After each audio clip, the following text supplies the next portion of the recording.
Hey guys, welcome back here to Intuitive Angling, and appreciate you guys joining me for the episode today. Today we're going to be talking about the newest and biggest and latest thing you may or may not have heard about, and that's twitch baits. This is the new Megabass Karashi TWITCHBAIT here, guys. It's like using a live minnow. Super unique. I've never seen a bait that can do this, so I'm going to talk about it in today's video, give you guys some tips and advice to fish it. I think it's going to definitely add up to a lot of fish for y'all.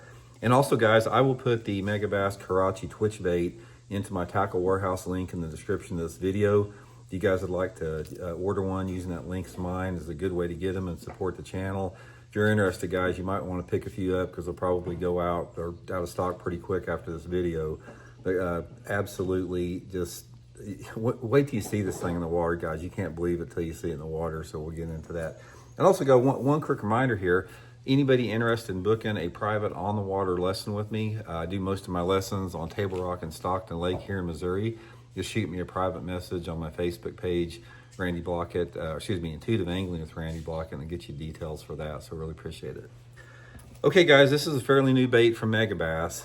It's called a TWITCHBAIT, Karashi TWITCHBAIT, and it's sort of like, well, it's pretty versatile. There's a couple of different ways you can fish it. I sort of classify it as a subsurface topwater lure, because what it is, it's a slow sinking bait, but you can twitch it and it works sort of like a jerk bait across, it has the same action as a jerk bait or like a spook that'll go side to side, and you can fish it at any depth range.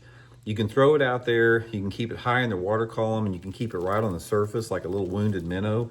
That's the best success I've had with it so far as just keeping it within the surface to 1 to 2 or 3 inches below it. And it's almost like, you know how when a bass chases a minnow, they sort of go crazy all over the place? That's what this little Karashi minnow does on that. And then also, if the fish are down a little bit deeper in the water column, you can let this thing slow sink like that and then twitch it, and it just twitches side to side like a little minnow, so you can work it from the surface as down as deep as you want to. And in addition to twitching it like a little jerk bait like that, you can also let it sink down there and just reel it steady in colder water, and it's almost like a spy bait, like a little subtle spy bait that comes through there. Like you can barely crank it like that, let it come, let it drop down a little bit, start cranking it. So it's one of those things about that. It's like bass love to feed on minnows that are about 2 or 3 inches long, and this Karashi is the perfect size for that in those conditions. So let's talk a little bit about specific how I like to set it up and specific situations I've caught them in. First of all, you're gonna have to throw it on a spinning rod, and I usually throw it on 6 to 8 pound test, Seaguar and Vizex 4 carbon line. If I'm fishing it closer to the surface and working it faster, I'll use the 8 pound test, but if I'm dropping it down slower and counting it down, like the spy bait, I'll use 6 pound test, so that it just depends on that. And obviously spinning rod, Megabass whip snake spinning rod. And you don't have to put a lot of action on it, guys. You can just twitch it a little bit, and it gets all crazy and looks lively with that. But let's talk a little bit about specific situations that I have caught them the best in. Okay, I've been fishing this bait now for probably close to a year. There's been 3 different situations that I've caught them in. Last January, when it was cold, water temperatures in the 40s, I caught some fish on it the same way in the same areas where I was catching them on a jerk bait. So in other words, I'd get out on secondary points, main lake points. I knew those fish were down in about 10 to 15 foot of water that I was catching on the jerk bait, and I'd simply just cast a Karashi out there, let it sink down into that depth zone, and just reel it in with a spy bait. Got some really nice spotted bass doing that. But by far, the best success that I have had with this is working it in the same situation where you would like work a fluke or a topwater lure.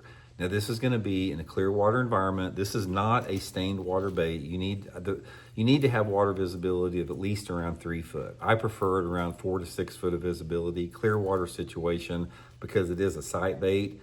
But the best success I've had on it is get into those clear water situations when that water temperature is sort of between, say, 60 to maybe low 70s in that zone, and cover water in that shallow, clear water, fishing it almost like a topwater or a fluke. So if you're catching some fish like in the springtime of the year on a floating worm or a fluke, that's when you can fish the Karashi in the same type of deal. If you got a low light condition, wind's not blowing very much, Water temperatures are closer to 70, where it's a prime topwater situation. Fish it close to the surface, cover water with it.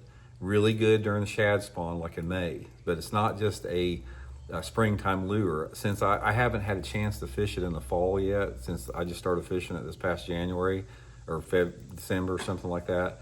But it's going to be also highly effective in the fall time of the year in the same type of situations. Anytime the bass are feeding on little minnows, this thing is going to work. Now, obviously, this is going to be a great bait if you're a scoper. I'm not endorsing scoping, and I'm not endorsing any means of scoping, but if you're one of those diehard guys that just lives and die by it, I can promise you right here that this will eat up, or they will eat this thing up, those fish that are suspended out in open water chasing shad schools. Another time this bait's going to be good is on schooling fish. If you see fish schooling on the surface, you know how when they're schooling on the surface sometime, you can throw a bait right through the middle of them and they won't even look at it. That's because they're keyed on a real specific size of bait fish. So the Karashi is like perfect for those schoolers that are keying on those small minnows like that. Bridge piers, you know, if you got some clear water bridge piers, toss it next to that, let it sink down those piers.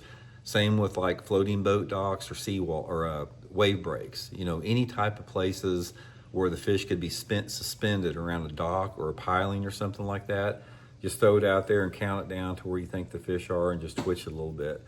But anyway, guys, it is a bait you need to have in your arsenal. It's a limit getter. It's one of those deals where it'll catch bass that no other lure will when they're really finicky on small bait. So again, guys, I'll put this in my Tackle Warehouse link. Pick you up a couple. I think you guys will really like it. So talk later.